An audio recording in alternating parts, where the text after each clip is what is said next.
A lot has changed since Britain voted to leave the EU exactly 7 years ago today. One of the differences is that all seasonal agricultural workers arriving from abroad now need 6-month visas. But with the summer fruit picking season currently getting into full swing, there are calls tonight to offer them better incentives. Workers say they're often treated poorly and find it hard even to cover their travel and living costs. An industry that is, for most of us, hidden from view. The UK's fruit and vegetable picking business employs tens of thousands of low-paid workers, almost all of whom come from overseas.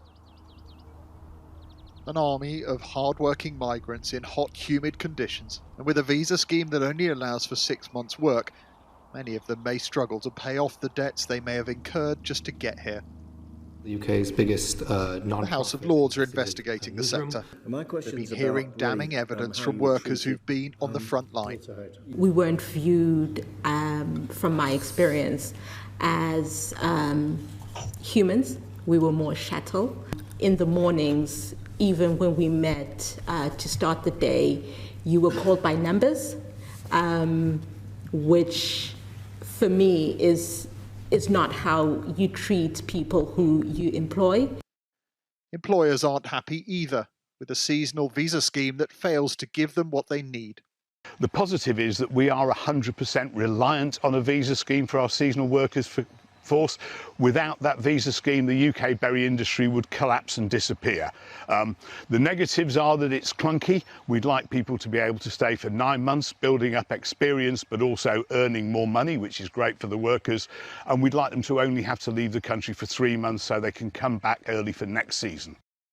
Data shows that the source of migrant workers coming to the UK for seasonal work has shifted dramatically in recent years.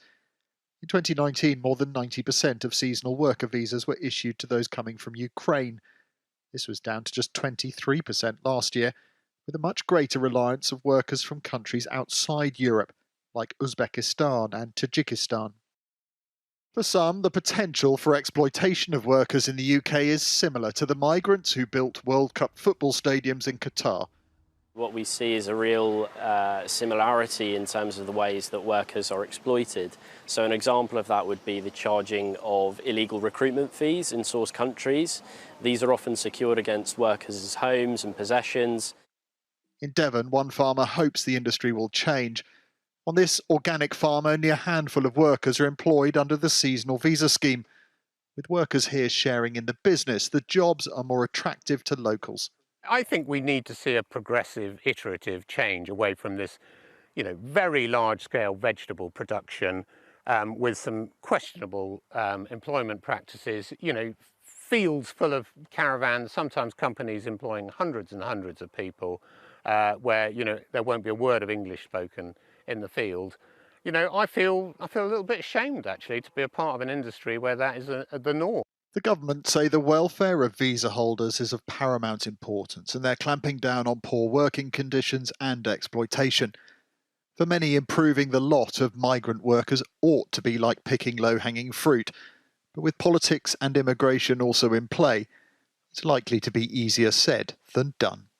Rupert Evelyn, News at 10.